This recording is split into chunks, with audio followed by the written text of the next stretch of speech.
Hello friends, welcome back. तो चलिए आज हम लोग बात करते हैं वेक्टर एडिशन के बारे में। बहुत लंबे समय के बाद ये लेक्चर आ रहा है। जैसा कि हम जानते हैं कि हम लोगों ने फिजिक्स का लेक्चर सीरीज स्टार्ट किया था और एक लंबा सा गैप हो गया। वेक्टर एडिशन बहुत लंबे समय के बाद आ रहा है। 2 लेक्चर्स हमने वेक्टर में पहले ही कर लिए थे। एक में हमने रिप्रेजेंटेशन ऑफ वेक्टर के बारे में बात की थी और दूसरे में हमने वेक्टर के बीच के एंगल्स हम कैसे निकालेंगे, कैसे वेक्टर को ड्रॉ करेंगे, वो सारी बातें हमने की थी। और आज के लेक्चर में हम एडिशन सीखने वाले हैं। ठीक है, कुछ अनसर्टेनिटीज की वजह से लेक्चर रेगुलर नहीं आ पा रहा था, लेकिन अब लेक्चर रेगुलर आएंगे और अब 12th का भी लेक्चर चैनल पे स्टार्ट किया जाएगा। तो अब निश्चिंत रहिए, आपको रेगुलर वीडियो मिलता रहेगा।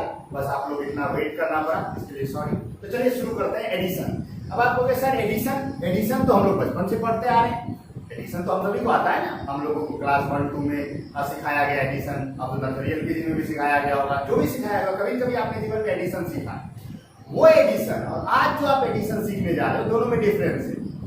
आज तक आपने जो एडिशन सीखा वो स्केलर सम था, यानी कि स्केलर का एडिशन था। आज आप जो करने जा रहे हो वेक्टर एडिशन। आज तक आपने जो सम सीखा, अगर उसे मैं जनरल वे में रिप्रेजेंट करूं, आज तक आपने जो सीखा था वो था a + b = c। एक है ना, a + b = c। लेकिन आज जो आप सीखने जा रहे हो उसमें बस एक चीज का अंतर है। अब होगा a + b = c। अब देखो दोनों में डिफरेंस है। यहां पर ये क्या थे? स्केलर क्वांटिटीज थे और आज जो आप सम करने जा रहे हो वो क्या है? Vector quantities. और आप जानते हो वेक्टर क्वांटिटीज क्या है? वेक्टर क्वांटिटीज वो है जिनके पास मैग्नीट्यूड तो है। देखिए मैग्नीट्यूड तो सभी क्वांटिटीज के पास है, चाहे वेक्टर हो, स्केलर हो, कोई भी हो, मैग्नीट्यूड सबके पास है। लेकिन अब जिसका हम सम करने जा रहे हैं उसके पास सिर्फ मैग्नीट्यूड नहीं है, उनके पास डायरेक्शन नाम की भी एक चीज है। तो ये थोड़ी सी कॉम्प्लेक्सिटी को राइज कर देता है और मेथड को हमें चेंज करना पड़ता है। हम आज ये सीखेंगे कि कैसे हम 2 वेक्टर्स को जोड़ेंगे या 2 से ज्यादा वेक्टर्स को जोड़ेंगे, वेक्टर एडिशन की क्या क्या प्रॉपर्टीज होती है, सारी बातें करेंगे। वेक्टर एडिशन का ये कंप्लीट लेक्चर है, तो ध्यान से आप देखिए लास्ट तक, आपको सारी बातें समझ में आएंगी। कुछ भी समझ में ना आए कमेंट कीजिएगा, या नहीं तो टेलीग्राम और व्हाट्सएप का चैनल का लिंक अवेलेबल है, दोनों में से कोई भी एक ज्वाइन कीजिएगा और उसमें आप प्रॉब्लम पूछेगा, सॉल्व किया जाएगा। निश्चित रहिए, अब रेगुलर लेक्चर आएगा, अब कोई दिक्कत नहीं होगी।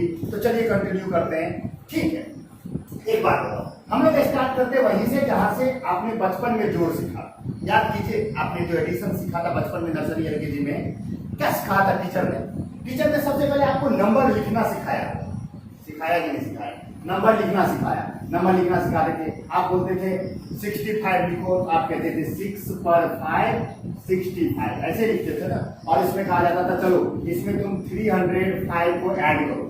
तो टीचर आपको क्या करते थे? सबसे पहले कहते थे बेटा 305 लिख लो, फिर इसके फर्स्ट लेटर के सामने में इसका फर्स्ट लेटर लिख दो, फिर इसके सेकेंड लेटर के सामने में इसका सेकेंड लेटर लिख दो। जहां नहीं कुछ है समझो वहां पे 0 है और ऐड कर दो। और आप ऐड करके करते थे सर 370 होगा, यही सीखते थे ना, ऐसे ही एडिशन करते थे। तो यही काम हम एग्जैक्ट करेंगे यहाँ पर।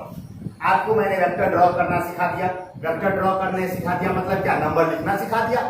और अब मैं बताऊंगा कि आप उन वेक्टर्स को जोड़ोगे कैसे। जैसे टीचर ने पहले नंबर्स लिखना सिखाया और फिर ये सिखाया कि उसको जोड़ेंगे कैसे, ठीक उसी तरह आज मैं आपको सिखाऊंगा कि वेक्टर को आप कैसे जोड़ोगे। एक बात बताओ, सम जब आप सीखने गए थे तो सबसे पहले 2 नंबर्स का सम सिखाया गया, 2 नंबर्स लिया जाता था। तो हम भी पहले 2 नंबर का 2 वेक्टर्स का सम सीखेंगे, फिर उसके बाद 2 से ज्यादा वेक्टर का भी सम सीखेंगे।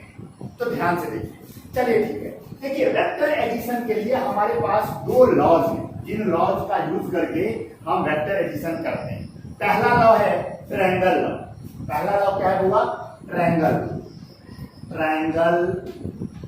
Law. Triangle law of vector addition पहला है। और दूसरा लॉ है पैरेललोग्राम लॉ। ये 2 लॉज हैं जिनका यूज करके आप किसी भी 2 वेक्टर को जोड़ सकते हो। कोई भी 2 वेक्टर एडिशन करना होगा, आप इन दोनों में से किसी एक लॉ का इस्तेमाल करोगे। पहले हमें दोनों लॉ को बारी बारी से सीखना है। तो सबसे पहले हम क्या सीखते हैं? Triangle law. याद कीजिए वेक्टर का जो डिफिनीशन था, आपने कभी भी वेक्टर का डिफिनीशन पढ़ा होगा या मैंने बताया था, उसमें क्या लिखा रहता है? Those physical quantities which have both magnitude and direction and obey triangle law of vector addition। यानी कि वेक्टर का जहां डिफिनीशन है उसमें भी डिस्कशन है किसका, ट्रायंगल लॉ का। It means triangle law is quite important and हमें सीखना है ट्रायंगल लॉ क्या है। तो सबसे पहले हमें कहा जाता है ट्रायंगल लॉ, ध्यान से सुनिएगा, स्टेटमेंट का जो आपका लेक्चर है उसके डिस्क्रिप्शन में देख लीजिए स्टेटमेंट के, ट्रायंगल लॉ, पैरेललोग्राम लॉ, और जो भी इंपॉर्टेंट पॉइंट्स मुझे लगेंगे कि आपके लिए इंपॉर्टेंट है उनका पीडीएफ नॉट अवेलेबल है डिस्क्रिप्शन में, तो आप चेक करके उसे डाउनलोड करके कॉपी में नोट डाउन कर सकते हो। अभी डाउनलोड कर लो और उसको देख लो कि उसमें लिखा हुआ है, यदि सबका डिफिनीशन लिखा हुआ है तो चिंता मत कीजिए, आप समझने में यहाँ फोकस कीजिए। डिफिनीशन तो आप उसमें से भी लिख के या बुक में से भी लिख सकते हो, ठीक है। ट्रायंगल लॉ सबसे पहले कहता है कि कोई भी दो वेक्टर जिसे आपको सम करना है, जैसे एग्जांपल की अगर मान लीजिए कि ये वेक्टर ए है और ये वेक्टर बी है, this is vector A and this is vector B, और आपको इस ए और बी को सम करना है, तो ट्रायंगल लॉ कहता है कि ए और बी को अरेंज करो। कैसे अरेंज करो, तो कहा गया वेक्टर ए जो कि हमारा फर्स्ट वेक्टर है, वेक्टर ए जो कि हमारा फर्स्ट वेक्टर है, उसके हेड पर, आप जानते हो वेक्टर जो ये है, वेक्टर एरो का जो अब ये आगे वाला पोर्शन होता है एरो वाला पार्ट, उसे हम हेड कहते हैं और बैक वाले को क्या कहते हैं, टेल कहते हैं। तो लॉ कहता है कि जो हेड है, फर्स्ट वेक्टर का हेड है, उस पर सेकेंड वेक्टर का टेल रख के उसे ऐसे खींच दो। यू नो कि हम वेक्टर को एक जगह से दूसरे जगह ड्रैग कर सकते हैं, शिफ्ट कर सकते हैं, बस क्या चेंज नहीं होना चाहिए, उसका ना तो एंगल चेंज होना चाहिए, यानी कि ना तो ओरिएंटेशन चेंज होना चाहिए और ना ही उसका लेंथ चेंज होना चाहिए, बिकॉज वेक्टर एरो का जो लेंथ है वो उसका मैग्नीट्यूड है और जो उसका ओरिएंटेशन है वो उसका डायरेक्शन है।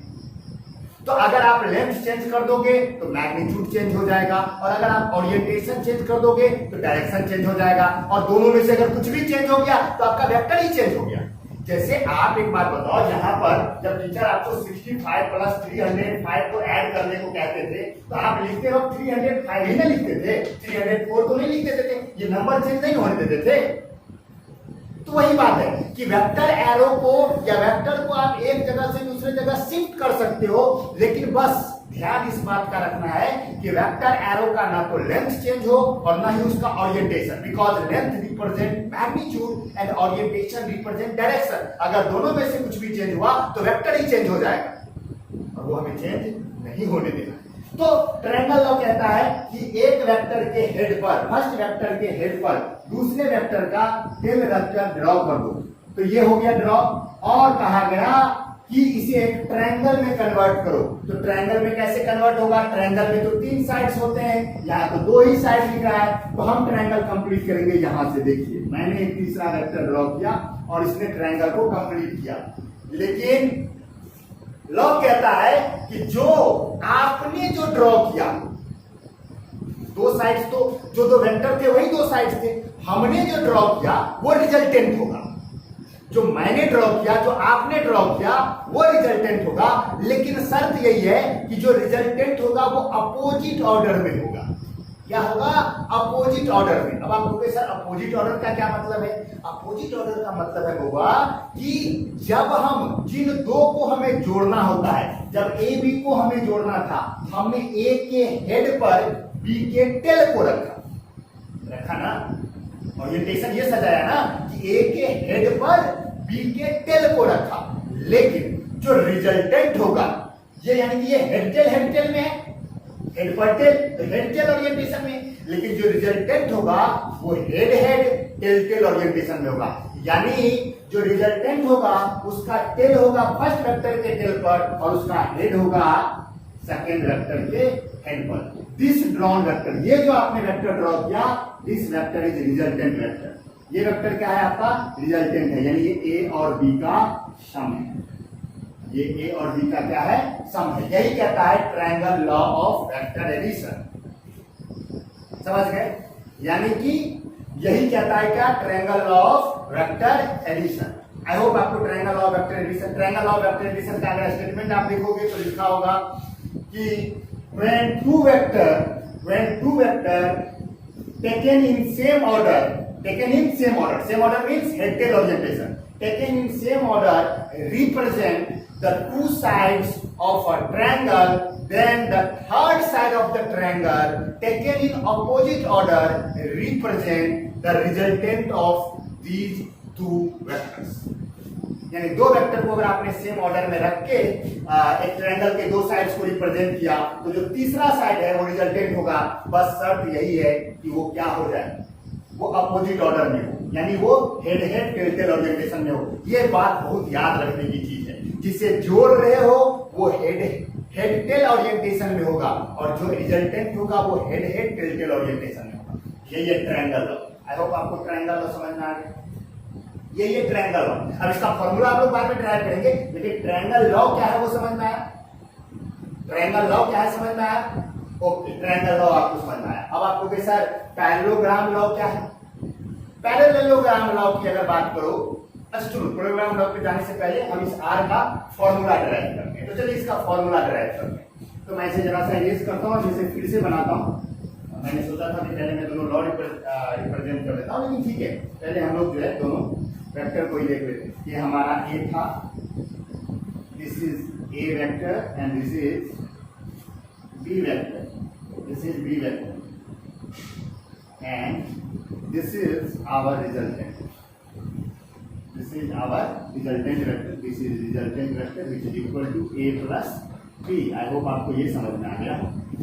अब आप इन दोनों को जोड़ना है। तो अब आप जानते हो कि ये जो तुम्हारा आर है, ये जो तुम्हारा रिजल्टेंट है, इसका लेंथ इसका मैग्नीट्यूड होगा और इसका ओरिएंटेशन इसका डायरेक्शन होगा। तो हमें रिजल्टेंट का मैग्नीट्यूड भी चाहिए और रिजल्टेंट का डायरेक्शन भी चाहिए। तो कैसे निकालो? तो सबसे पहले हम क्या करेंगे, इसका लेंथ फाइंड आउट करेंगे। इसका लेंथ निकालने की हम कोशिश करेंगे। कैसे निकालोगे लेंथ? तो हम क्या करेंगे, अब देखिए यहां जरा ध्यान, इन दोनों वेक्टर को अगर गौर से देखो तो इन दोनों वेक्टर का तो अगर आप चाहो तो ये एंगल थीटा होगा। ये एंगल क्यों थीटा होगा? क्योंकि मैंने बताया था कि दो वेक्टर के बीच का एंगल या तो हेड हेड के बीच में होता है या टेल टेल के बीच में। अगर आप इसे वेक्टर एंगल बनाओगे तो क्या हो जाएगा, हेड टेल के बीच में हो जाएगा। और ये मैंने कैसे खींचा, आप जानते हो वेक्टर को शिफ्ट कर सकते हैं। तो हमने ये माना कि हमने ए को शिफ्ट करके यहाँ ले गए और फिर हम डैश लेके चले आए। तब यहाँ अगर शिफ्ट करके ले जाएंगे तो टेल टेल आ जाएगा ना, ये एंगल थीटा बनेगा, तो ये एंगल थीटा होगा। तो अगर आप ध्यान से देखो तो आप इस बी वेक्टर के दो कंपोनेंट्स तोड़ सकते हो, ये वेक्टर इधर और ये वेक्टर इधर। This is called, this will be equal to B cos theta and this will be equal to B sin theta. अब आप कहोगे सर ये कैसे कर दिया आप, ये बी cos थीटा और ये B sin theta, sorry cos theta, this is B cos theta and this is B sin theta. अब आप कहोगे सर आपने ये कैसे कर दिया, बी cos एंड बी sin? तो बाबू ये वेक्टर का एक प्रॉपर्टी होता है, वेक्टर का रिजोल्यूशन हो सकता है। जैसे आप 10 को क्या लिख सकते हो, 10 को आप लिख सकते हो ना 8 + 2, आपने 10 के दो कंपोनेंट तोड़ दिए। उसी तरह वेक्टर के भी एक प्रॉपर्टी होता है, उसके कंपोनेंट तोड़े जा सकते हैं। इसके नेक्स्ट लेक्चर से नेक्स्ट लेक्चर जो है वो वेक्टर रिजोल्यूशन पर ही है, आप उसे देखेंगे तो समझ में आ जाएगा। अभी आप कुछ देर के लिए ये मान लीजिए जब तक वो लेक्चर नहीं आता कि बी के दो टुकड़े संभव है, एक बी cos थीटा और एक बी sin थीटा। वो थर्ड लेक्चर आप देखेंगे तो आपका पूरा क्लियर हो जाएगा कि ऐसा मैंने क्यों किया। तो अब जरा देखो, तो अब तो बड़ा कमाल हो गया। देखो अब ये राइट एंगल ट्रायंगल बन गया कि नहीं बन गया? देखो ये राइट एंगल ट्रायंगल है और राइट एंगल ट्रायंगल में ये रिजल्टेंट का जो है लेंथ में फाइंड आउट करना है। तो क्या ये हाइपोटेन्यूज है कि नहीं है? तो हम कह सकते हैं कि आर का जो मैग्नीट्यूड होगा, आर का जो मैग्नीट्यूड होगा, क्या वो इसका रिजल्टेंट इसका लेंथ होगा? इसके लेंथ का जो स्क्वायर, हाइपोटेन्यूज का square is equal to perpendicular का स्क्वायर। परपेंडिकुलर क्या है, बी sin थीटा। तो ध्यान से भाई, ये बी sin थीटा परपेंडिकुलर है ना, तो बी sin थीटा का स्क्वायर प्लस बेस का स्क्वायर। तो बेस देखो, ये ए पूरा का पूरा मैग्नीट्यूड है ए का और इसमें बी cos थीटा, तो यानी कि ये हो गया A plus B cos theta, ये इसका बेस हो गया का स्क्वायर। यानी ये जो होगा ये आपका आर के मैग्नीट्यूड का स्क्वायर हो जाएगा। इसे सॉल्व करते हैं, ये क्या हो जाएगा, ये हो जाएगा B square sin square theta plus A square plus B square cos square theta plus 2ab cos theta. I hope आपको समझ में आया हो कि मैंने कैसे लिखा। देखो बुआ, ये तो पूरा एक सिंगल टर्म था, तो B square sine square theta आ गया। ये A plus B cos theta था, तो ये ए प्लस बी का होल स्क्वायर हुआ, तो A square plus B square, B के जगह बी कॉस थीटा, तो बी कॉस थीटा का स्क्वायर, तो B square cos square theta, और 2ab, तो 2 के जगह 2, a के जगह a, और b के जगह b कॉस थीटा आ गया ना, समझ में आ गया। अब जरा गौर से देखो, तो यहाँ पर ये जो b, यहाँ पर ये जो b साइन स्क्वायर थीटा है और ये जो b cos स्क्वायर थीटा है, इन दोनों में b स्क्वायर है, तो इसे हम क्या कर सकते हैं, कॉमन ले सकते हैं। तो यहाँ पर ये क्या बन जाएगा, ये बन जाएगा a square plus b square, common ले लो तो बन जाएगा sign square theta plus cos square theta plus 2ab cos theta. क्या आपको समझ में आ रहा है मैं क्या लिख रहा हूँ? आई होप आपको समझ में आ रहा होगा। और जब आप इसे देखोगे तो यहाँ से तो आप sign square theta plus cos square theta तो 1 होता है, तो ये क्या हो जाएगा, a square plus b square plus 2ab cos theta. ये किसके बराबर है, रिजल्टेंट के स्क्वायर के बराबर। तो मुझे तो रिजल्टेंट चाहिए हुआ, तो ठीक है हम रिजल्टेंट निकाले, therefore resultant will be equal to root under a square plus b square plus 2ab cos theta, and this will be the equal to the resultant of two vectors। यानी अगर दो वेक्टर को आप सम कर रहे हो, अगर आप दो वेक्टर को सम कर रहे हो तो फॉर्मूला ड्राइव हुआ a square plus b square plus 2ab cos theta. इस फॉर्मूले का यूज करके आप किसी भी दो वेक्टर का रिजल्टेंट फाइंड आउट कर सकते हो। ए क्या है, वेक्टर ए का मैग्नीट्यूड यानी पहले वेक्टर का मैग्नीट्यूड, बी क्या है दूसरे वेक्टर का मैग्नीट्यूड, जिन दो को हम जोड़ रहे हो, एंड थीटा क्या है, angle between A and B, A और बी के बीच का एंगल। और एंगल निकालने के लिए प्रीवियस लेक्चर जो था उसको फॉलो करना है। कभी भी एंगल लेना है तो या तो हेड हेड के बीच के लेना है या टेल टेल के बीच का। हेड टेल के बीच का एंगल सही नहीं होगा। सबसे बच्चे गड़बड़ी यही करते हैं, वो यहाँ इसको थीटा बनाने की गलती कर देते हैं। वो मानते हैं कि ये थीटा हो गया, this is wrong, this is correct. समझ गए ना, ये थीटा कभी मत लेना, थीटा ये लेना। समझ गए ना बाबू? तो बी कॉस थीटा, क्यों ये क्यों नहीं लोगे, क्योंकि ये हेड टेल के बीच में, इसीलिए इसे नहीं लेना। आई होप आपको ये समझ में आ गया होगा, आप स्क्रीनशॉट ले सकते हो। चलो ठीक है, अब ओरिएंटेशन फाइंड आउट करते हैं। ये तो मैग्नीट्यूड हुआ बाबू, ये तो रिजल्टेंट का मैग्नीट्यूड हुआ, रिजल्टेंट का डायरेक्शन भी तो चाहिए। चलिए, तो हमें फाइंड आउट करना है बाबू डायरेक्शन। तो हमें अगर डायरेक्शन फाइंड आउट करना है तो जरा ध्यान से देखिए, यहाँ पर ये एंगल, अगर ये एंगल मैं फाइंड आउट कर लूं, लेट्स सपोज ये एंगल अल्फा है, अगर मैं ये एंगल पता कर लूं, क्या मुझे रिजल्टेंट का ओरिएंटेशन भी पता चल जाएगा? अब आपको सर कैसे पता चल जाए? एक बात बताओ, तुम्हें जो क्वेश्चन दिया उसमें ए और बी तो गिवन रहेगा, पक्का गिवन होगा, ए और बी तो गिवन होगा ना, उन दोनों को जोड़ना है तो वो तो गिवन होगा। तो आपको ए का डायरेक्शन पता है, और अगर आपको ये पता चल जाए कि आपका वेक्टर का जो रिजल्टेंट है, आपके दो वेक्टर का जो रिजल्टेंट है वो आपके ए के साथ कितना एंगल बना रहा है, तो आपको इसका ओरिएंटेशन पता ही है, इसका एंगल जोड़ के आपको उसका भी ओरिएंटेशन पता कर सकते हो। इसको निकालना कौन सा मुश्किल काम है? यहाँ पर मैं निकाल के दिखाता हूँ। देखो, अगर मैं निकालना चाहूं तो tan alpha, you know tan theta equal to perpendicular by base, this is equal to perpendicular is B sine theta. तो टेन अल्फा बराबर हो जाएगा B sine theta upon base, base में क्या हो गया A plus B cos theta, A plus B cos theta. This formula is used to determine the orientation of resultant, यानी कि इससे आप डायरेक्शन फाइंड आउट कर सकते हो। यहाँ पर अगर मैं कहना चाहूँ कि क्या है, तो यहाँ जरा ध्यान से देखिएगा, ये फॉर्मूला थोड़ा सा पढ़ते तो सभी है, बुक्स में भी लिखा रहता है, लेकिन यहाँ ध्यान देने की जरूरत है। क्या ध्यान देने की जरूरत है वो मैं लिख रहा हूँ। अल्फा क्या है ये ध्यान दीजिएगा, alpha is angle of resultant vector with A, vector A के साथ ये एंगल है, ठीक है। थीटा क्या है? थीटा है angle between A and B, ये ए और बी के बीच का एंगल है थीटा। एंड ए जो है, अब जरा देखो, जिसके साथ, ध्यान से सुनिएगा, जिसके साथ ये अल्फा है वो वेक्टर पूरा का पूरा है, टुकड़ा जिसका हुआ है। एक बार तो यहाँ टुकड़े किसके हुए, कंपोनेंट किसके टूटे? बी के। बी का एक कंपोनेंट टूटा साइन और एक कंपोनेंट टूटा कॉस। तो ये जो अल्फा है ध्यान से देखना, ये जो अल्फा है तुम्हारा, ये अल्फा किसके साथ है? उसके साथ है जो पूरा पूरा है। समझ में? जो पूरा पूरा है, पूरा पूरा यहाँ क्या है? ए पूरा पूरा पूरा है, तो ए हो गया तुम्हारा, ए के साथ तुम्हारा एंगल है रिजल्टेंट का अल्फा। अगर कहीं पर ऐसे लिखा हुआ हो, देखिए मैं थोड़ा सा इसे कॉम्प्लेक्स करता हूं, जैसे कहीं पर लिखा हुआ है टेन गामा। अब देखिए फिगर और कुछ नहीं दिया, बस डायरेक्ट दिया टेन गामा इक्वल टू लिखा है P sign theta upon Q plus P cos theta. अगर ऐसे लिखा हुआ है तो अब आपसे पूछेगा ये गामा क्या है? आप कहोगे ये गामा एंगल है रिजल्टेंट का, किसके साथ?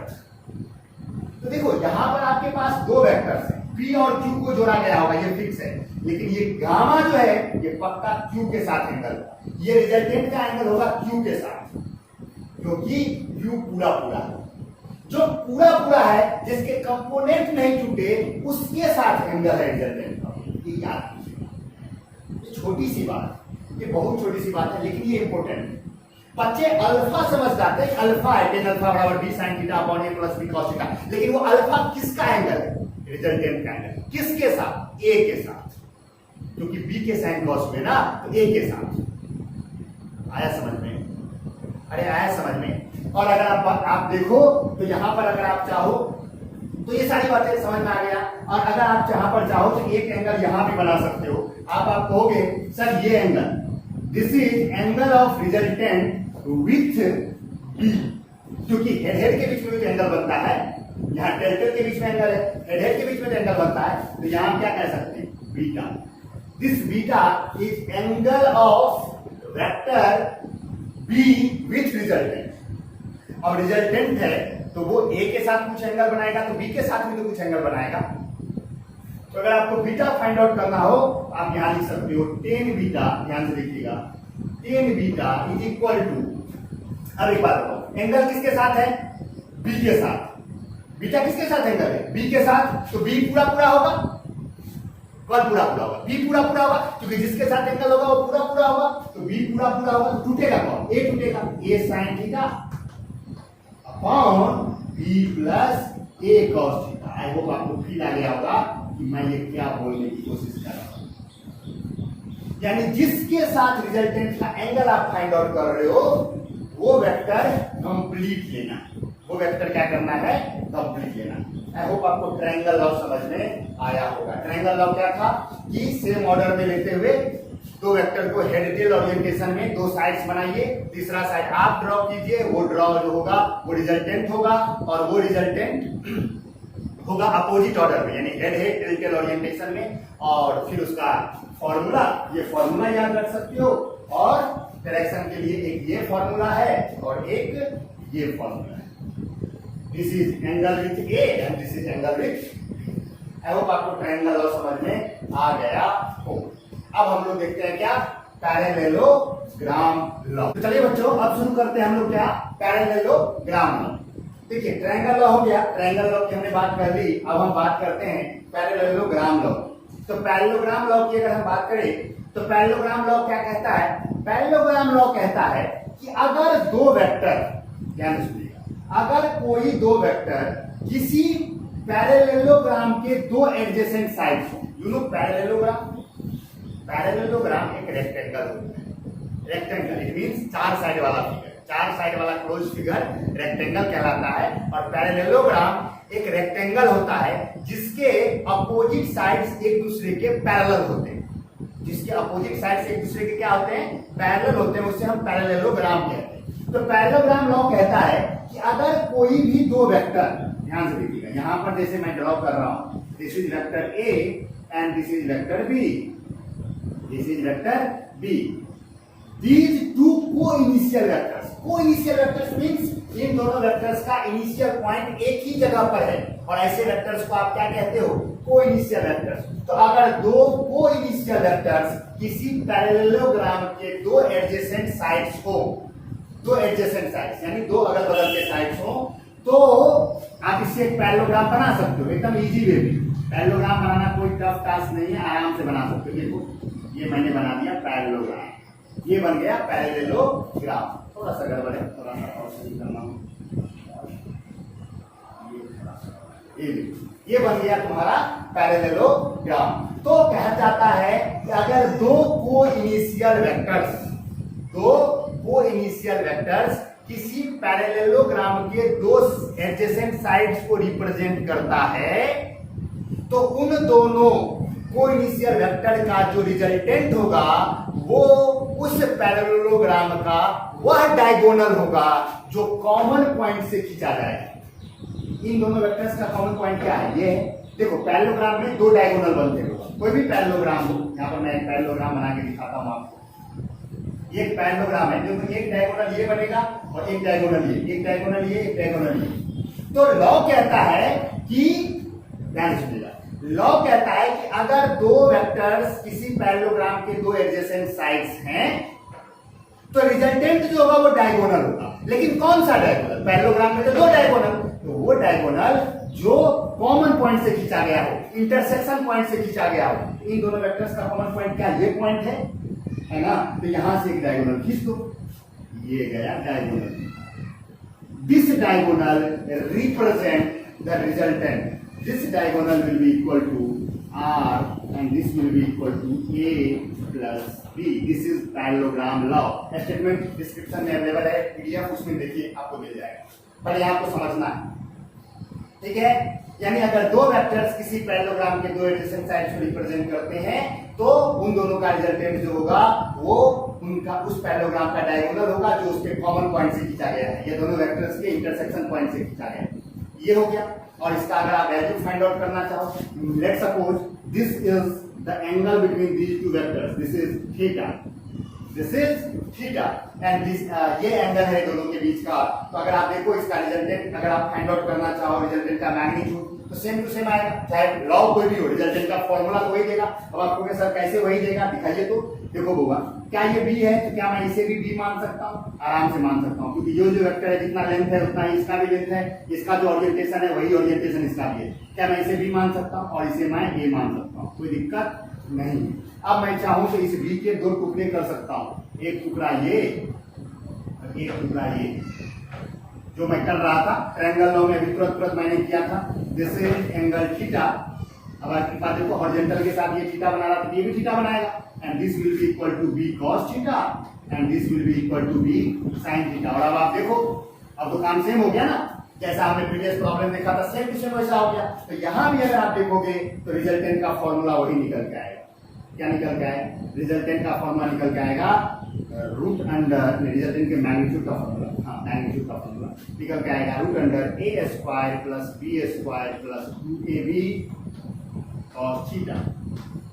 आप चाहो इसे खुद कर सकते हो, खुद से कर लेंगे आप, इतने तो आप कर ही सकते हैं, खुद से कर लेंगे। सेम टू सेम है भाई, ये भी तो ट्रायंगल है, सेम टू सेम। अब आपको एक हाइपोटेन्यूज निकालना है, ये बेस हो गया, ये परपेंडिकुलर हो गया, फिर से मैं tan क्यों खराब करूं, तो ये हो जाएगा। और यहां से अगर आप देखो तो यहां से बड़ा अच्छा फील आएगा अल्फा बीटा का।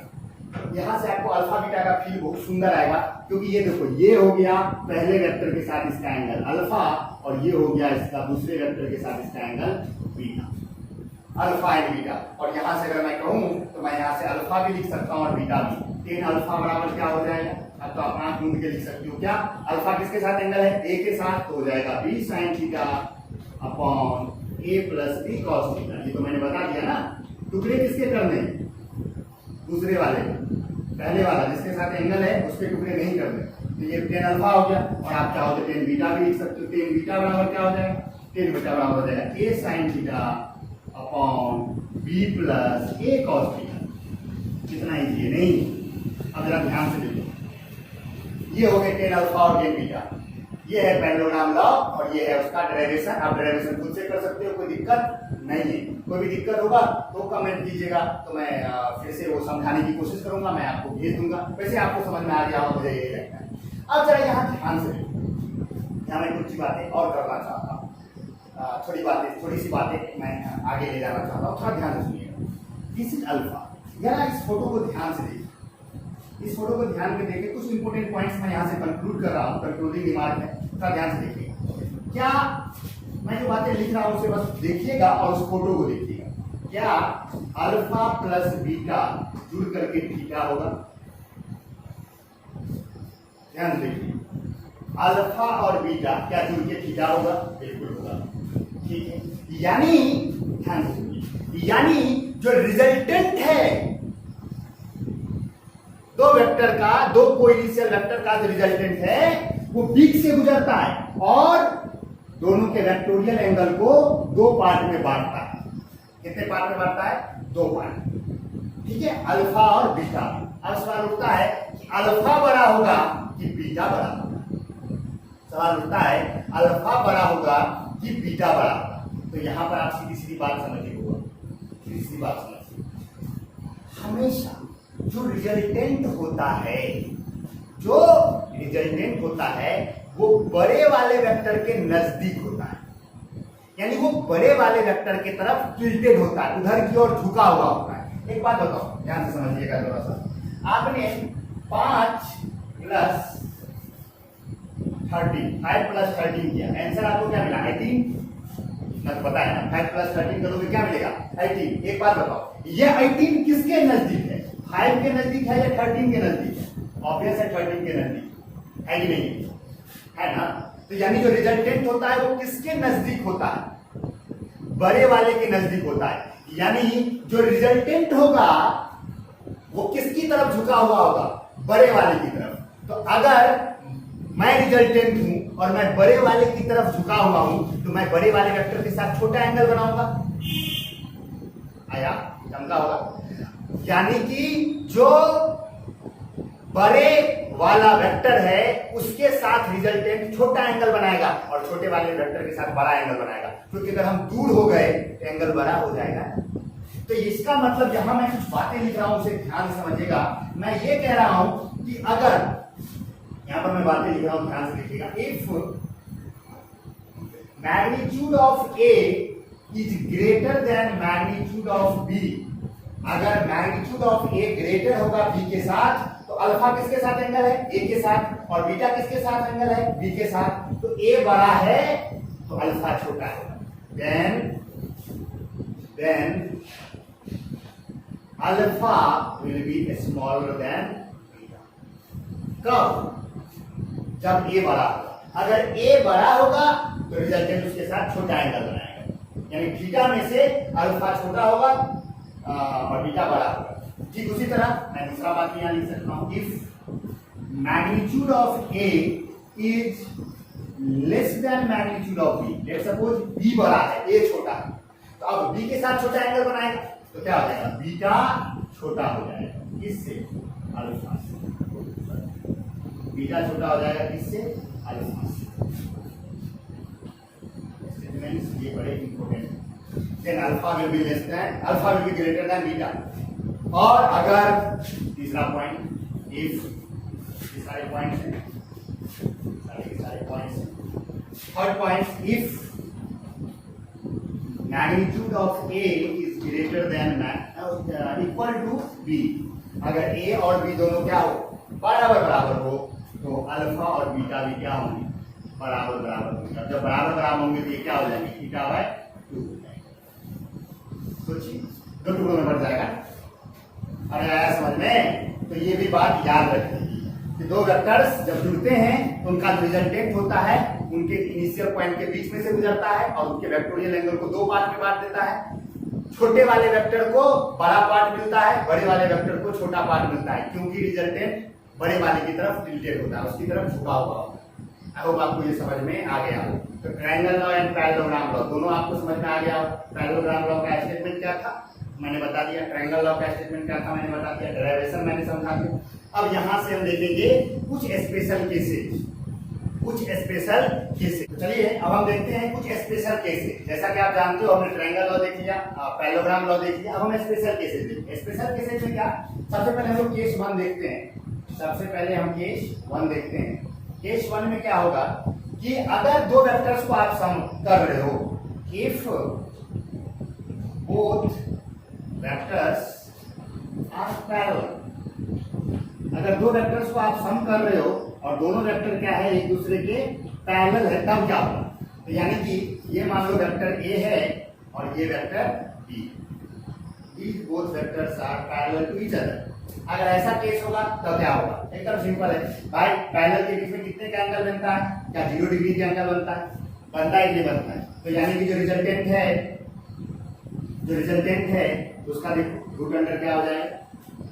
cos 0 लग जाएगा, बाकी सब चीज तो सेम ही रहेगा, a² plus b² plus 2ab और cos थीटा की जगह क्या डाल दोगे? cos 0। क्या डालोगे? cos 0। And you know cos 0 बराबर 1।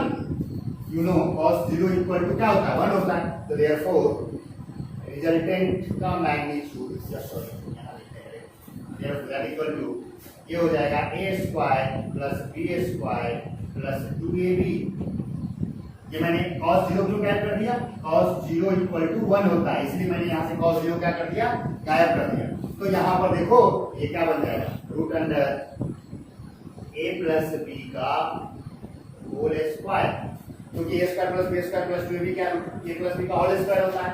तो देयरफॉर अगर दो पैरेलल वेक्टर्स हो तो जो रिजल्टेंट होगा,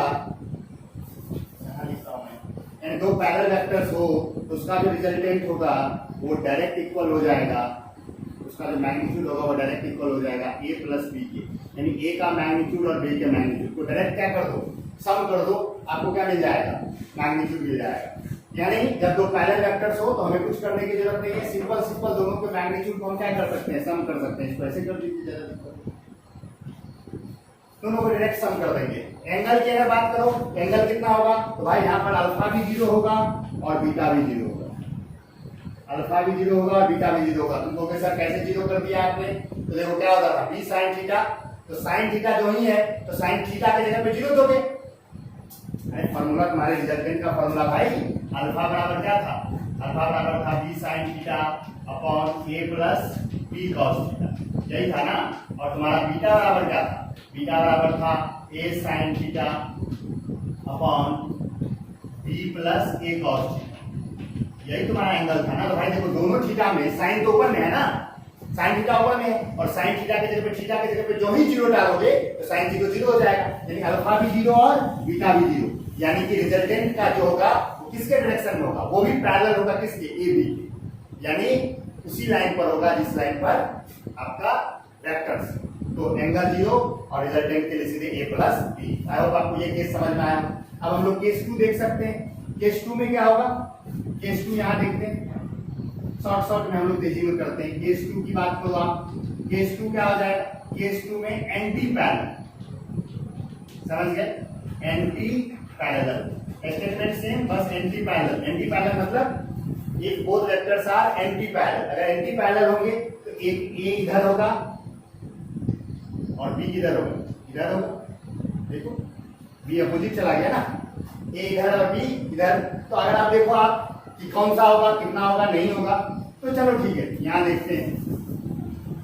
तो रिजल्टेंट बराबर देखो, रिजल्टेंट का मैग्नीट्यूड इक्वल टू हो जाएगा root under a² plus b² plus 2ab cos 180 होगा क्या? cos 180, और cos 180 क्या होता है होगा? -1 होता है, ये याद रखना, ये आपको पता होना चाहिए। a² plus b² minus 2ab हो जाएगा। माइनस 2ab क्यों हो गया? क्योंकि cos 180 बराबर होता है -1, तो -1 जो ही डालोगे तो प्लस माइनस माइनस हो जाएगा, तो ये -1 हो जाएगा। और इसको अगर आप सॉल्व करोगे ये क्या हो जाएगा? Root under a minus b का whole square, and this will be equal to therefore resultant जो होगा वो क्या हो जाएगा? a माइनस b हो जाएगा, यानी एक वेक्टर में से दूसरे वेक्टर का मैग्नीट्यूड घटेगा। समझ गए? डिफरेंस हो जाएगा। यानी अगर दो एंटी पैरेलल वेक्टर्स हैं और उन्हें आप सम कर रहे हो, उन्हें आप जोड़ रहे हो, तो उनका जो रिजल्टेंट होगा वो दोनों के डिफरेंस के बराबर, दोनों के सम के बराबर था जब पैरेलल था, और एंटी पैरेलल केस में क्या होगा? डिफरेंस के बराबर। अब यहाँ भी डायरेक्शन की बात करें, इसका डायरेक्शन क्या होगा? तो सीधी सी बात है होगा, डायरेक्शन उस वेक्टर के डायरेक्शन में होगा जो बड़ा होगा। यानी अगर ए बड़ा है तो ए के डायरेक्शन, ए के साइड, और अगर बी बड़ा है तो बी के साइड, बी के तरफ, बी के ही होगा। समझ गया ना? यानी कि अगर मान लो कि ए है 10 यूनिट ड्यू ईस्ट, अब बी है 5 यूनिट ड्यू वेस्ट, तो रिजल्टेंट हो जाएगा 5 यूनिट ड्यू ईस्ट, क्योंकि डिफरेंस 5 का था। अरे आया समझ में? ए अगर आपका है 10 यूनिट ड्यू ईस्ट यानी पूरब की ओर, बी है आपका 5 unit due west, anti parallel हुआ ना, और ऐसे केस में रिजल्टेंट क्या हो जाएगा 5 unit due east, because east has bigger vector, अगर जिसकी तरफ बड़ा होगा उसके डायरेक्शन। यहाँ पर क्या होता है, अगर 10 यूनिट ईस्ट होता और 5 यूनिट ईस्ट ही होता तो 15 यूनिट ईस्ट ही हो जाता, डायरेक्शन का कोई झंझट ही नहीं होता उसी डायरेक्शन में। लेकिन इसमें डिफरेंस होगा और डायरेक्शन जो होगा वो किसके डायरेक्शन में होगा, बड़े वाले की ओर होगा। आई होप आपको समझ में आ गया होगा। यहाँ आप चाहो तो स्टेटमेंट लिख सकते हो कि the resultant will be directed in the direction of bigger vector, the resultant will B, यहाँ पर आप लिख लो H2 में, the resultant will be directed in the direction of bigger vector, बड़े वाले वेक्टर के डायरेक्शन में। अब अगर आप देखो पैरेलल देख लिया आपने, एंटी पैरेलल देख लिया, अब हम देखेंगे क्या, अब हम देखेंगे अगर परपेंडिकुलर होगा तब क्या होगा। तो केस 3 हमारा होगा कि both vectors are mutual perpendicular. Case 3 छोटी छोटी बातें, देखो मेन फॉर्मूला तो हमारा वहां लिखा हुआ है, वो मेरा स्टार है। तो अगर होगा if both are mutual perpendicular, mutual perpendicular कहने का मतलब है कि एक दूसरे पर अगर परपेंडिकुलर हो तब क्या हो, अगर एक दूसरे पे परपेंडिकुलर होगा यानी कि अगर मान लो कि अगर ये वेक्टर ए है और ये तुम्हारा वेक्टर बी है, अगर ऐसा केस हो जाए तब क्या होगा। अगर ऐसा केस होगा तो थीटा कितना हो जाएगा होगा 90 डिग्री, ये तो कोई आदमी मुझे बता सकता है। और जो ही 90 डिग्री होगा तो तुम क्या करोगे, रिजल्टेंट फाइंड आउट करोगे भाई, तो रिजल्टेंट फाइंड आउट करो। रिजल्टेंट का मैग्नीट्यूड फॉर्मूला वहां है, लिख देंगे यहाँ पे a square plus b square plus 2ab cos 90 and cos 90 बराबर 0, you know cos 90 equal to होता है 0। तो देयरफॉर रिजल्टेंट का magnitude will be equal to root under a square plus b square because cos 90 equal to 0 and then this term become 0, ये पूरा term ही 0 चला जाएगा तो ये गायब हो जाएगा। तो यानी यहाँ से आप देख सकते हो कि आपका अगर ऐसा सिचुएशन हो जब, तो रिजल्टेंट का मैग्नीट्यूड यहीं पर हमारा फॉर्मूला ही बन गया, root under a square plus b square. समझ गए, तो ये हो गया परपेंडिकुलर के केस। तो अगर परपेंडिकुलर होगा तो ऐसा हो जाए, पैरेलल के केस में सम होता था डायरेक्ट, एंटी पैरेलल के केस में डिफरेंस होता था और डायरेक्शन होता था किधर, बिगर वेक्टर की तरफ। और इसके केस में अगर आप देखो, इसके केस में तो डायरेक्शन फाइंड आउट करना पड़ेगा, इसके केस में डायरेक्शन फाइंड आउट करना पड़ेगा। तो डायरेक्शन हम लोग निकालते हैं, तो डायरेक्शन हम लोग निकालते हैं यहाँ पर देखो, तो यहाँ पर टेन अल्फा यानी ए के साथ अगर एंगल देखोगे तो टेन अल्फा बराबर हो जाएगा बी साइन थीटा, तो साइन बी साइन 90 लिख ही देता हूं मैं, सर इसमें आप छोड़ दे रहे हो, अपॉन ए प्लस बी कॉस 90, कॉस 90 तो 0 हो जाएगा, ये टर्म गया, ये 1 हो जाएगा, दैट इक्वल टू हो जाएगा B upon A, B upon A. And then beta अगर फाइंड आउट करना चाहो आप तो बीटा बराबर हो जाएगा A sine 90 upon B plus A cos 90, तो ये ए वाला टर्म चला जाएगा और ये ए अपॉन बी हो जाएगा, ये हो जाएगा ए अपॉन, तो ये दोनों डायरेक्शन हो। यानी कि अगर आप देखो दो कोइनिशियल वेक्टर्स हैं, ये ए है और ये बी है, ये बी है और ये ए है, तो इसका जो रिजल्टेंट होगा क्या यही होगा,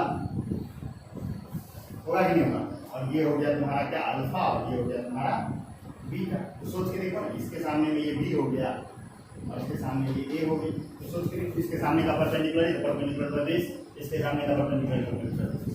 आई होप आपको समझ में आ गया स्पेशल केस। तो ये भी एक स्पेशल केस है, केस 3 है। तो अब देखिए एक चौथा केस भी है स्पेशल केस, जिसमें है कि अगर दो वेक्टर है हमारे पास, दोनों का मैग्नीट्यूड सेम है, सेम मैग्नीट्यूड, दोनों का मैग्नीट्यूड क्या है, सेम है, सेम मैग्नीट्यूड, और एंगल कितना है 120 डिग्री। ये केस एक स्पेशल केस हो जाता है। अब आप देखो कैसे, अब आप देखो हम कह रहे हैं कि ए और बी, जो ए है, ए का मैग्नीट्यूड है वो बराबर है किसके, बी के मैग्नीट्यूड के, ठीक है, ओके। और थीटा कितना है 120 डिग्री, थीटा कितना है 120 डिग्री। हम लगाते हैं रिजल्टेंट में, चलिए रिजल्टेंट में निकालते हैं, तो रिजल्टेंट में हम लगा देते हैं फॉर्मूला। तो देखो आर बराबर क्या हो जाएगा, फॉर्मूला हमारे पास आर बराबर root under A square plus B square plus 2ab cos 120।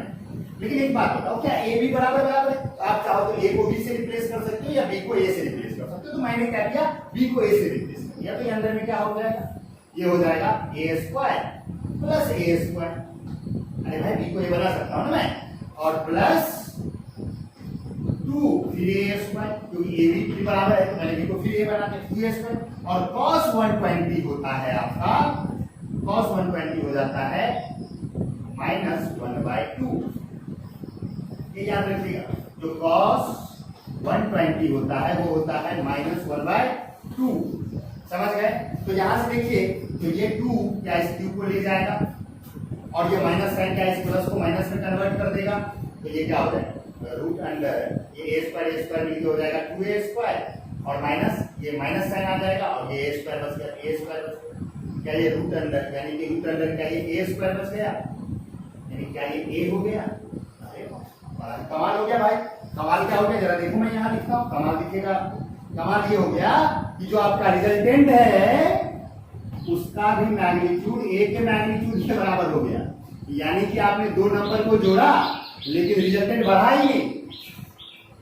देखो ना, रिजल्ट ए के ही बराबर आ गया ना, यानी रिजल्टेंट भी किसके बराबर, ए के बराबर। इट मींस अगर दो वेक्टर हो, दोनों का मैग्नीट्यूड बराबर हो, दोनों वेक्टर्स के मैग्नीट्यूड सेम हो और दोनों के बीच का एंगल 120 डिग्री हो, इस एंगल ध्यान रखने की चीज है। दो चीजें शर्त है, पहला magnitude equal and angle 120 degree.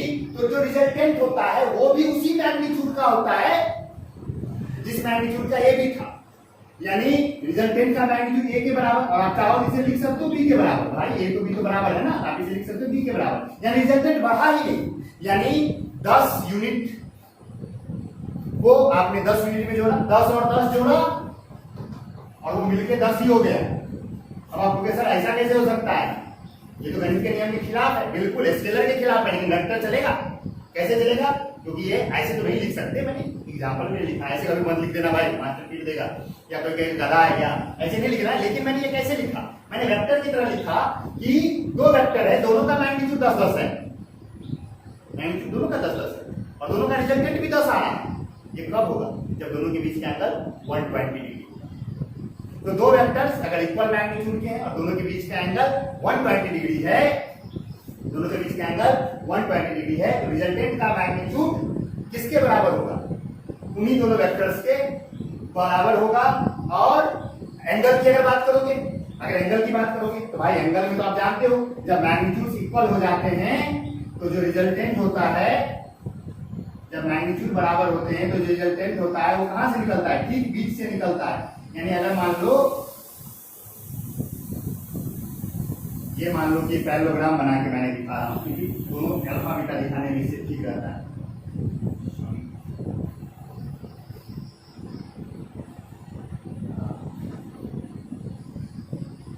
ये अगर देखो तो ये तुम्हारा रिजल्टेंट, मैं रिजल्टेंट ड्रॉ करता हूं, ये रिजल्टेंट होगा। तो इसका इसका इसका तीनों का मैग्नीट्यूड सेम होगा और ये भी कितना होगा 60 डिग्री और ये भी कितना होगा 60 डिग्री, क्योंकि जब ए और बी बराबर होते हैं तो रिजल्टेंट ठीक बीच से गुजरता है। 120 को दो टुकड़ों में बांटेगा तो कितना होगा 60-60 होगा ना। तो यानी दो वेक्टर्स हो, दोनों के मैग्नीट्यूड अगर इक्वल हो और दोनों के बीच का एंगल अगर 120 डिग्री हो तो रिजल्टेंट होता है वो ठीक बीच से निकलता है, यानी 60-60 डिग्री का एंगल बनाता है, ए के साथ भी बी के साथ भी। ओके, और डायरेक्ट मैग्नीट्यूड तो सेम होता है। तो ये सारी बातें आप याद रखोगे। ये सारे स्पेशल केसेस थे, ये 4 स्पेशल केसेस। पहला स्पेशल केस पैरेलल, दूसरा एंटी पैरेलल। पैरेलल में क्या होता था, डायरेक्ट सम हो जाता था, डायरेक्शन सेम रहता था। एंटी पैरेलल में डिफरेंस होता था, डायरेक्शन बड़े वाले वेक्टर की तरफ। और तीसरे में परपेंडिकुलर, और परपेंडिकुलर के केस में क्या, root under A square plus B square. और डायरेक्शन निकालने के लिए a बट्टा b या b बाई, जिससे निकालना, अगर a के साथ निकालना है तो b बाई, b के साथ निकालना है तो a बाई b, सिंपल। और अगर ये चौथा स्पेशल केस, अगर दोनों के मैग्नीट्यूड इक्वल हो और एंगल 120 डिग्री हो तो रिजल्टेंट इक्वल ही रहेगा और डायरेक्शन दोनों के ठीक बीच में से, यानी ए के साथ भी 60 और बी के साथ भी 60। ये सारे स्पेशल केस, ये स्पेशल केसेस देखिए चारों। अब देखिए रेंज ऑफ रिजल्ट, ये क्या होता है, ये भी एक हेडिंग है, रेंज ऑफ रिजल्ट। अब हमने देखा कि दो वेक्टर का जो सम हो रहा है उसका तो फिक्स ही नहीं है मैग्नीट्यूड क्या होगा। 10-5 को जोड़ रहे हैं तो 10-10 को जोड़ के 10 भी मिल रहा है, 10-10 को जोड़ के 20 भी मिल जाएगा, 10-10 को जोड़ के 0 भी मिल जाएगा। तो सवाल उठता है कि इसका रेंज क्या हो। एग्जैक्ट तो हम नहीं बता सकते, एग्जैक्ट हम तभी बता सकते जब हमें डायरेक्शन पता हो। लेकिन अगर हमसे कोई पूछेगा कि मान लो तुमको एक वेक्टर दिए जिसका मैग्नीट्यूड 5 है और एक वेक्टर दिए जिसका मैग्नीट्यूड 3 है, तो दोनों का जो सम होगा वो कितना होगा? हम कहेंगे कुछ भी हो सकता है, डायरेक्शन बताओ।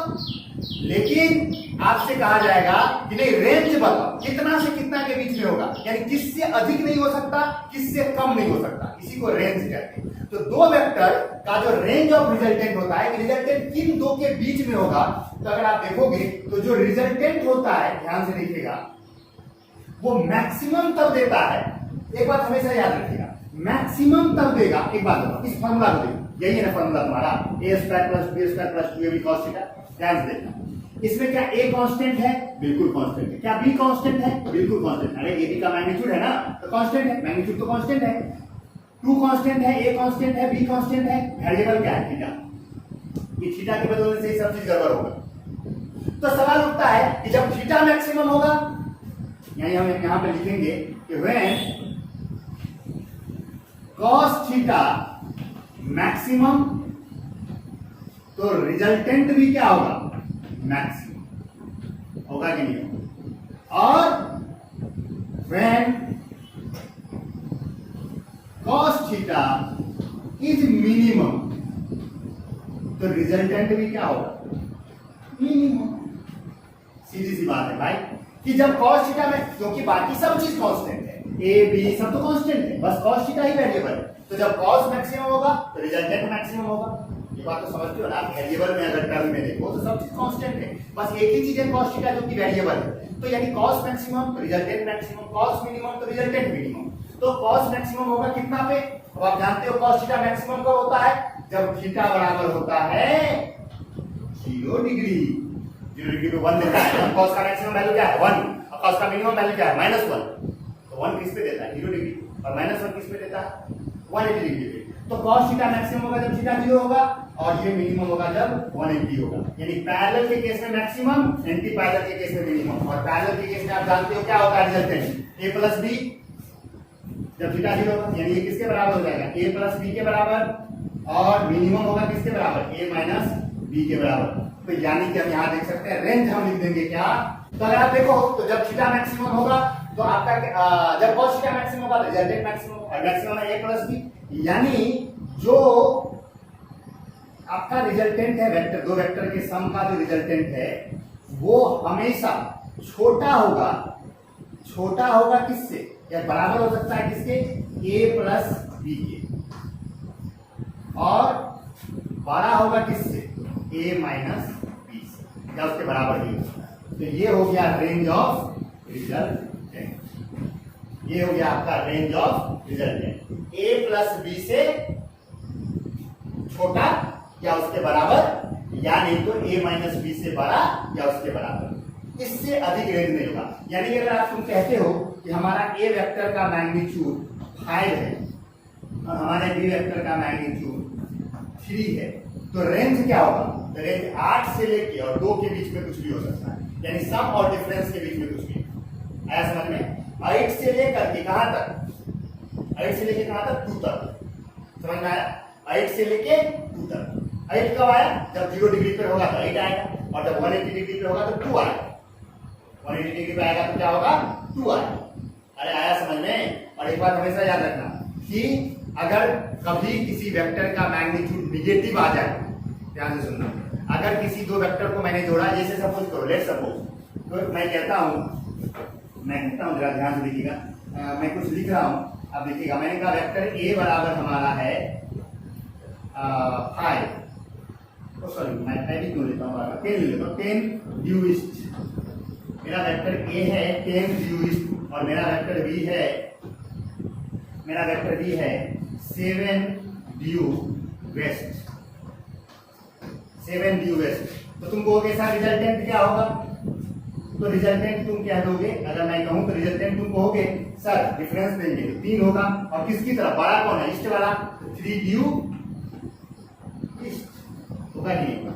किसी ने कह दिया, देखो किसी ने कह दिया कि जो रिजल्टेंट का मैग्नीट्यूड है ना वो -3 है।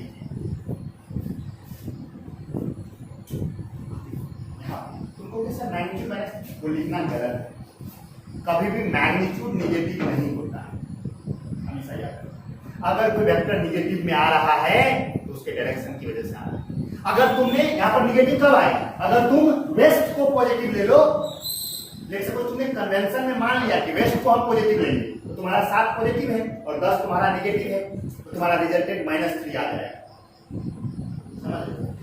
नहीं भी आ रहा है तो बात धीरे धीरे फील आ जाएगा, हम चैप्टर में जब आगे फॉरवर्ड करेंगे तो। लेकिन ये बात आप समझ लीजिएगा कि कभी भी एक वेक्टर है, अगर वो निगेटिव में वैल्यू दे रहा है तो मतलब है कि वो अपोजिट डायरेक्शन में, जिस डायरेक्शन में आप उसे देख रहे हो उसके वो अपोजिट है। मैग्नीट्यूड कभी निगेटिव नहीं होता, ये याद रखिएगा। क्योंकि यहाँ पर कई बच्चे ऐसे होते हैं जो समझते हैं सर 5 3 का डिफरेंस तो -2 भी हो सकता है, 3 में से 5 घटा दो, मैं इसीलिए वहां गया था।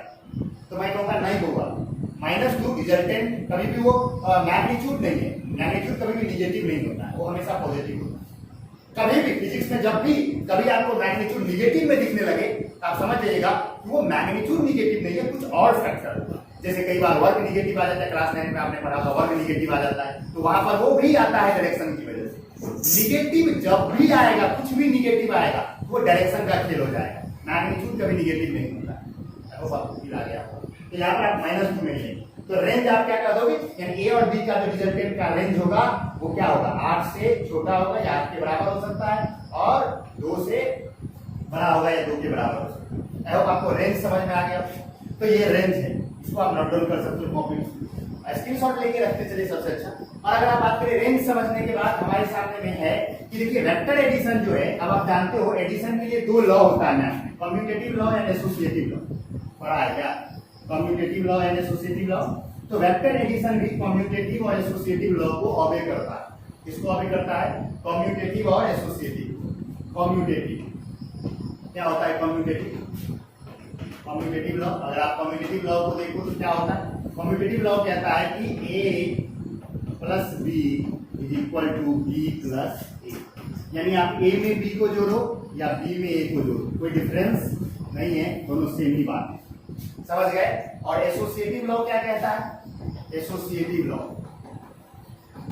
एसोसिएटिव लॉ ये पढ़े हो ना, आप जानते हो ना, कम्यूटेटिव एसोसिएटिव, 3 जोड़ 2 बराबर 2 जोड़ 3, वही बात है। आप ए में बी जोड़ो या बी में ए जोड़ो, बात क्या है, एक ही है, क्योंकि दोनों में जो थीटा से मिलेगा सब चीज देखो ना एक ही हो जाएगा। और एसोसिएटिव लॉ कहता है कि अगर आप ए प्लस बी प्लस सी करते हो या आप करते हो ए प्लस बी प्लस, समझ लो बात, ब्रैकेट आने से क्या होगा, इसका काम पहले हो जाएगा। तो चाहे अगर आप 3 वेक्टर को जोड़ रहे हो ए बी और सी को, तो चाहे आप b प्लस सी को पहले जोड़ के उसमें ये चीज जोड़ो या a प्लस बी को जोड़ के उसमें c को जोड़ो, कोई डिफरेंस नहीं आएगा, कोई डिफरेंस नहीं आएगा। आप a में जोड़ो b प्लस सी को या b प्लस सी करके उसमें a को जोड़ो या a प्लस बी को जोड़ के उसमें c को जोड़ो, यानी 2 वेक्टर को पहले जोड़ के उसमें तीसरे को जोड़िए, कोई डिफरेंस नहीं है, किसी को पहले जोड़ सकते हैं, कोई दिक्कत नहीं है। तो वेक्टर एडिशन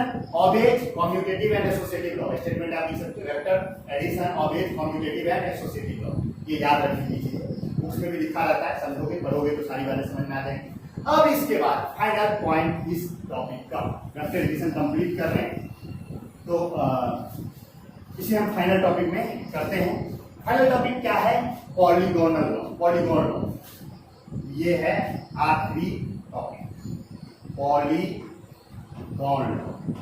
अब आप पूछे सर ये कौन सा लॉ है, ये लॉ तब काम आता है जब हम 2 से ज्यादा वेक्टर को एक साथ जोड़ते हैं। ट्रायंगल लॉ या पैरेललोग्राम लॉ, ये दोनों जो लॉ था वो आपको क्या दे रहा था, 2 वेक्टर को जोड़ने की सुविधा दे रहा था ना। पॉलीगोन लॉ कहता है कि चाहे कितने भी वेक्टर्स आ जाए कोई दिक्कत नहीं है।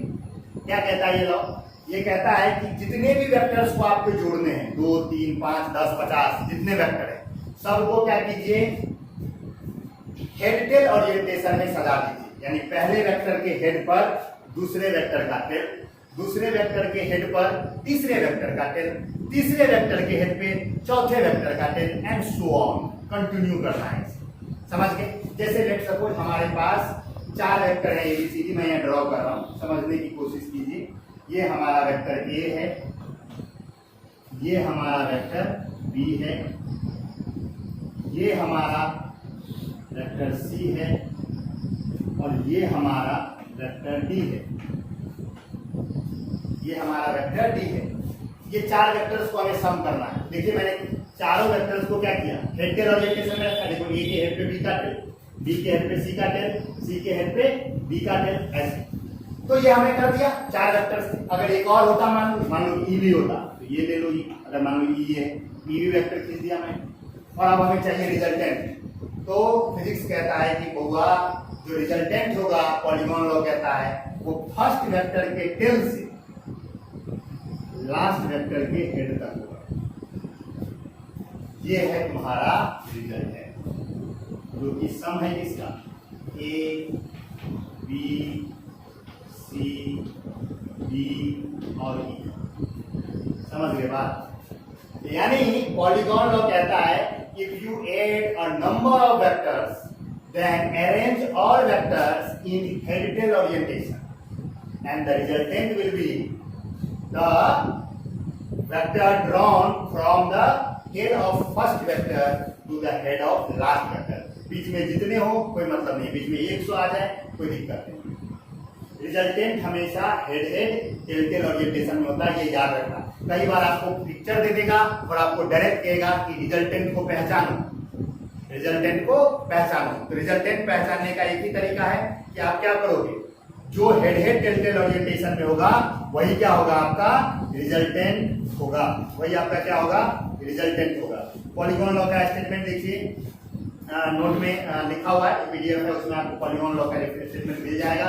लेकिन मैंने यहाँ समझाया कि अगर एक बहुत सारे वेक्टर्स एक साथ हो, सारे वेक्टर्स को आप हेड टेल ओरिएंटेशन में सजाइए और जो आपका फाइनल रिजल्टेंट होगा वो क्या होगा हेड टेल टेल ओरिएंटेशन में होगा, फर्स्ट वेक्टर के हेड से लास्ट वेक्टर के टेल तक। अब जरा मैं एक बात करता हूँ, मैं एक यहाँ पर डायग्राम ड्रॉ करता हूँ और आपको उसमें से रिजल्टेंट को पहचानना है। मैं यहाँ खींच रहा हूँ, आप जरा बस रिजल्टेंट पहचानिए। मैंने खींचा है,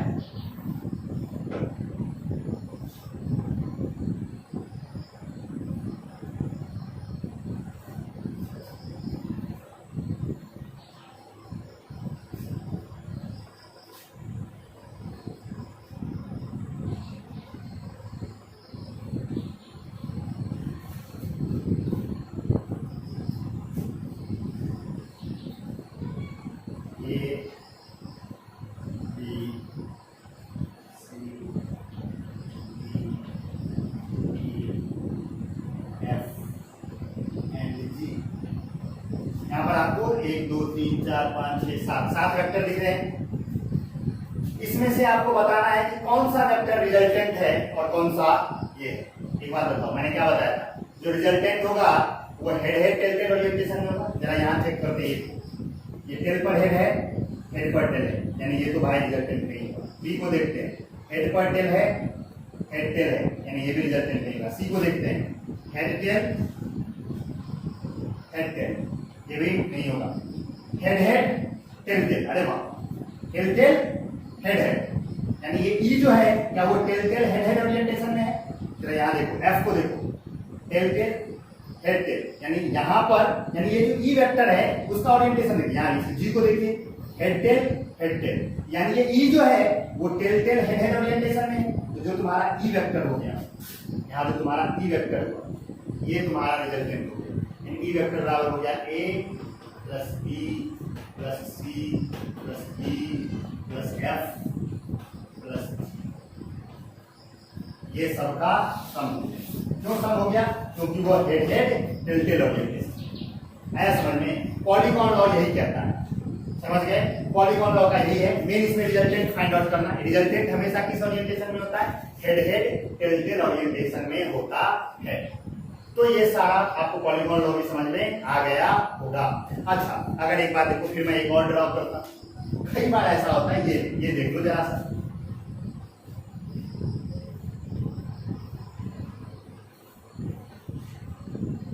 A B C D E. जरा इस फोटो को ध्यान से देखो, ए को देखो, head tail head tail head tail head tail head tail, अरे सब हेड टेल में ही है। यानी जो तुम्हारा ई है, यानी कि सभी वेक्टर तो हेड टेल में ही है, कहीं रिजल्टेंट है ही नहीं। इसका रिजल्टेंट क्या हो जाएगा? इसका रिजल्टेंट 0 हो जाएगा। क्या हो जाएगा? 0 हो जाएगा। यानी अगर फर्स्ट वेक्टर के हेड पे लास्ट वेक्टर का टेल आ जाए, यानी कहीं पूरा पॉलीगॉन में कहीं भी आपको हेड टेल टेल ओरिएंटेशन दिखे ही नहीं, पूरे पॉलीगॉन में कहीं भी आपको क्या नहीं दिखी, हेड हेड टिल्टेड ओरिएंटेशन दिखे ही नहीं, तो समझ जाइएगा कि इसका रिजल्टेंट क्या हो जाएगा, 0 हो जाएगा, क्योंकि इसमें सभी वेक्टर्स जुड़ ही रहे हैं। तो यानी ऐसा होता है कि अगर सारे का कहीं भी आपको हेड हेड टिल्टेड ओरिएंटेशन ना दिखे तो 0 होगा, और अगर हेड हेड टिल्टेड ओरिएंटेशन दिखेगा तो वही क्या होगा, रिजल्टेंट होगा। समझ गए ना बात। तो फर्स्ट वेक्टर के हेड पर अगर लास्ट वेक्टर का टेल आ जाए तो रिजल्टेंट 0 हो जाता है। तो यही था वेक्टर एडिशन का कंप्लीट टॉपिक, पूरा कंसेप्ट। आई होप आपको कंसेप्ट आ गया होगा।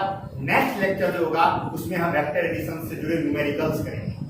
नेक्स्ट चैप्टर में हम लोग, नेक्स्ट लेक्चर में हम लोग वेक्टर एडिशन से जुड़े न्यूमेरिकल्स करेंगे, बहुत सारे न्यूमेरिकल्स, जिसमें कि ये सारे कंसेप्ट जज होंगे। तो नेक्स्ट लेक्चर का आप लोग तुरंत आ जाएगा, उन्हें भी टाइम नहीं लगेगा, अब रेगुलर लेक्चर आता रहेगा।